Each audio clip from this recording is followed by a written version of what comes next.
तो hello friends, आप सभी का फिर से स्वागत है हमारा इस नए यूट्यूब चैनल पर। दोस्तों आज मैं आपको क्लास 12 के चैप्टर 13 का VVI objective question with answer कराने वाले हूं। तो आप लोग वीडियो के अंत तक जरूर देखिएगा।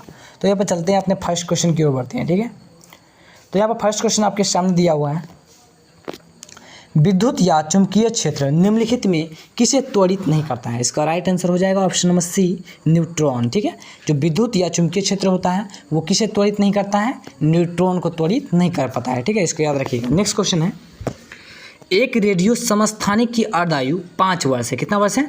5 वर्ष है। तो 15 वर्षों में क्षय होने वाला पदार्थ का अंश क्या होगा? इसका राइट आंसर हो जाएगा ऑप्शन नंबर बी, 1/8 हो जाएगा। कितना होगा?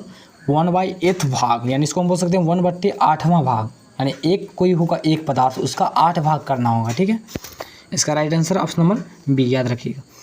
नेक्स्ट क्वेश्चन है, निम्नलिखित युग्मों में कौन संभारिक है?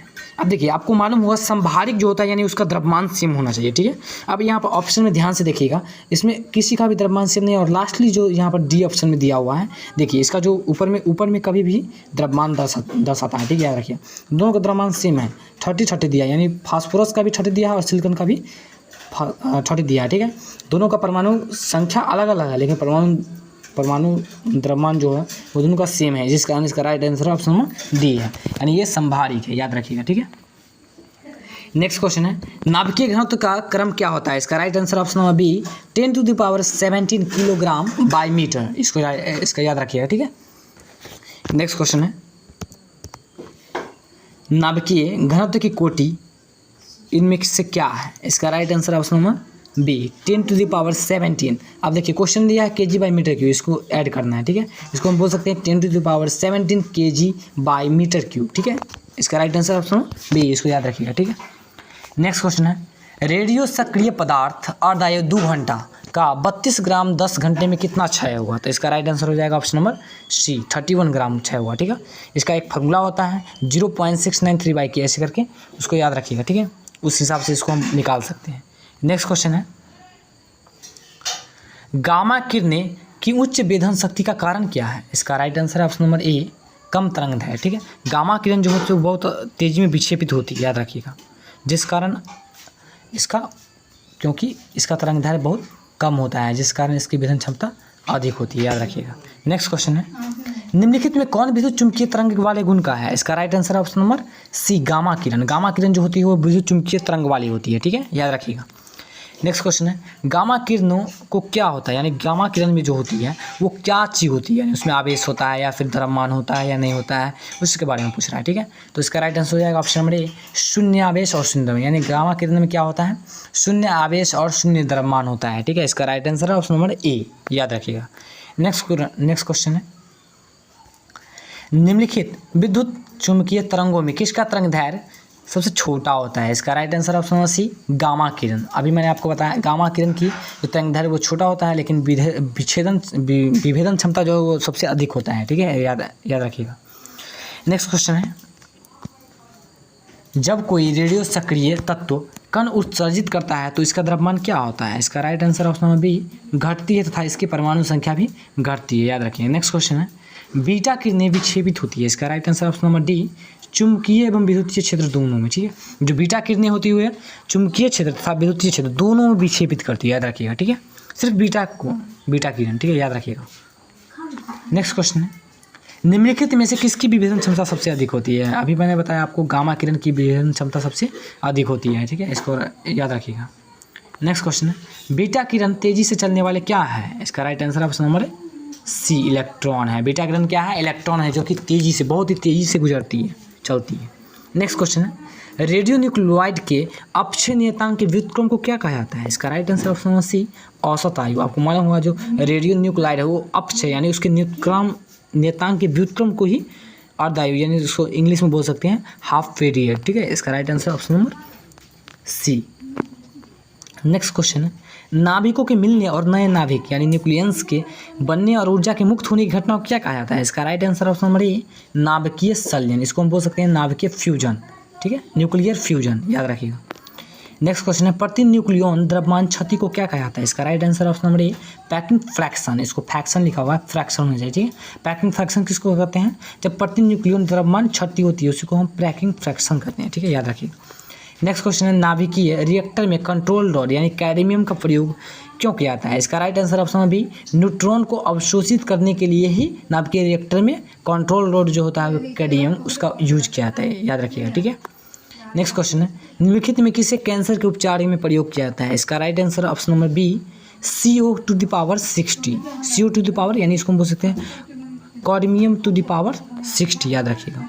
नेक्स्ट क्वेश्चन है किसी परमाणु का नाभिक यानी न्यूक्लियस जो होता है वो क्या चीज का बना होता है? इसका right answer option B, D, proton तथा न्यूट्रॉन से। जो आपको मालूम होगा किसी भी परमाणु की, जैसे मान लो ये परमाणु है, ठीक है, इसके अंदर क्या चीज पाया जाता है?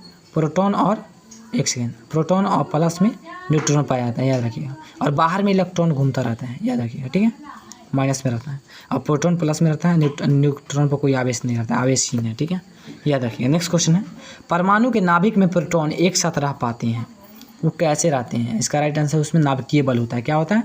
नाभिकीय बल होता है, जिस कारण परमाणु के नाभिक में प्रोटॉन एक साथ रह पाते हैं। नेक्स्ट क्वेश्चन है एक अल्फा कण क्या चीज का बना होता है? इसका राइट आंसर ऑप्शन है बी, 2 प्रोटॉन तथा 2 न्यूट्रॉन से बना होता है, ठीक है, इसका right answer option number B, याद रखिएगा। नेक्स्ट क्वेश्चन है परमाणु क्रमांक क्या है? तो इसका राइट आंसर हो जाएगा ऑप्शन नंबर सी, नाभिकों में प्रोटॉनों की संख्या को ही परमाणु संख्या कहते हैं, इसको याद रखिएगा, ठीक है। जो प्रोटॉन की संख्या होती है उसको हम परमाणु संख्या कहते हैं, ठीक है, याद रखिएगा। नेक्स्ट क्वेश्चन है एक तत्व की परमाणु संख्या Z और द्रव्यमान संख्या A है, ठीक है, तो पूछ रहा है इसमें एक परमाणु में न्यूट्रॉनों की संख्या कितनी होगी? तो इसका राइट आंसर हो जाएगा ऑप्शन नंबर सी, A-Z, यानी ये फार्मूला होता है A-Z, ठीक है, याद रखिएगा। न्यूट्रॉन को निकालने का फार्मूला, अगर आपको न्यूट्रॉन मालूम करना हो तो फार्मूला लगाएंगे A-Z, याद रखिएगा। नेक्स्ट क्वेश्चन है हीलियम परमाणु की सही रचना क्या है? तो इसका राइट आंसर हो जाएगा option number C, 2 proton 2 neutron और 2 इलेक्ट्रॉन होना चाहिए, तभी वो हीलियम परमाणु है, याद रखिएगा। नेक्स्ट क्वेश्चन है परमाणु के नाभिक में क्या चीज होता है? इसका right answer option number A, proton. परमाणु के नाभिक में प्रोटॉन अवश्य होना ही चाहिए, ठीक है, इसका right answer option number A. Next question है न्यूट्रॉन की खोज करने का श्रेय निम्नलिखित में किन्हें है? इसका right answer option number D, Chadwick को, ठीक है। अब इसके लिए मैंने एक ट्रिक कल जो बताया था पिछले वीडियो में, तो उसका होता है ईंटा पर नाच। क्या होता है? ईंटा पर, एक सेकेंड फिर से लिख रहे हैं, ईंटा पर नाच, ठीक है। कहने का मतलब इसमें इलेक्ट्रॉन की खोज थॉमसन ने किया था, प्रोटॉन का खोज रदरफोर्ड ने किया था और न्यूट्रॉन का खोज चैडविक ने किया था, यानी जेम्स चैडविक, इसलिए इसका right answer option number D, James Chadwick होगा, ठीक है, याद रखिएगा। नेक्स्ट क्वेश्चन है यूरेनियम की द्रव्यमान संख्या 235 है और परमाणु क्रमांक 92 है, ठीक है, तो यूरेनियम परमाणु में प्रोटॉन, न्यूट्रॉन और इलेक्ट्रॉन की संख्या कितनी होगी? आपको मालूम होगा प्रोटॉन की संख्या यानी परमाणु संख्या, ठीक है। सेम उसी प्रकार से हम इसको यहाँ पर बनाएंगे तो लास्टली हमारा आंसर आएगा 92, 143 और 92, ठीक है, इसका right answer option number A, याद रखिएगा। नेक्स्ट क्वेश्चन है निम्नलिखित में किसे विभाजित नहीं किया जा सकता है? तो इसका राइट आंसर है ऑप्शन नंबर डी, ठीक है, जो प्रोटॉन जो है उन्हें विभाजित नहीं किया जा सकता है, याद रखिएगा। नेक्स्ट क्वेश्चन है निम्नलिखित में कौन आवेश रहित कण है? इसका right answer option number C, proton. Proton में आवेश नहीं होता, आपको मालूम होगा जो परमाणु के अंदर जो इलेक्ट्रॉन, एक सेकेंड, बाहर में इलेक्ट्रॉन होता है, ठीक है, याद रखिए, अंदर में प्रोटॉन प्लस न्यूट्रॉन रहता है, ठीक है, न्यूट्रॉन पर कोई आवेश नहीं, एक सेकेंड, न्यूट्रॉन पर प्लस आवेश है, प्रोटॉन पर कोई आवेश, और आवेश रहित, प्रोटॉन पर आवेश होता है प्लस आवेश, ठीक है, न्यूट्रॉन पर आवेश नहीं होता है, इसका राइट आंसर हो जाएगा न्यूट्रॉन। न्यूट्रॉन इसमें नहीं दिया है, ठीक है, इसलिए इसका राइट आंसर गलत है, क्या है, गलत, याद रखिए, इसमें ऑप्शन दिया है, प्रोटॉन होगा ही नहीं। नेक्स्ट क्वेश्चन है जिस क्रिया द्वारा एक भारी नाभिक लगभग समान द्रव्यमान वाले 2 हल्के नाभिकों में विभक्त हो जाता है उसे क्या कहा जाता है? इसका राइट आंसर ऑप्शन बी, विखंडन। जब कोई जो विभक्त हो गया यानी विखंडन हो गया, ठीक है, संलयन, जब जो कोई जुड़ेगा उसको हम संलयन बोलते हैं, याद रखिएगा, ठीक है। नेक्स्ट क्वेश्चन है सूर्य की ऊर्जा का कारण क्या है? इसका right answer option number B, नाभिकीय संलयन। क्या है? एक सेकेंड, इसका राइट आंसर है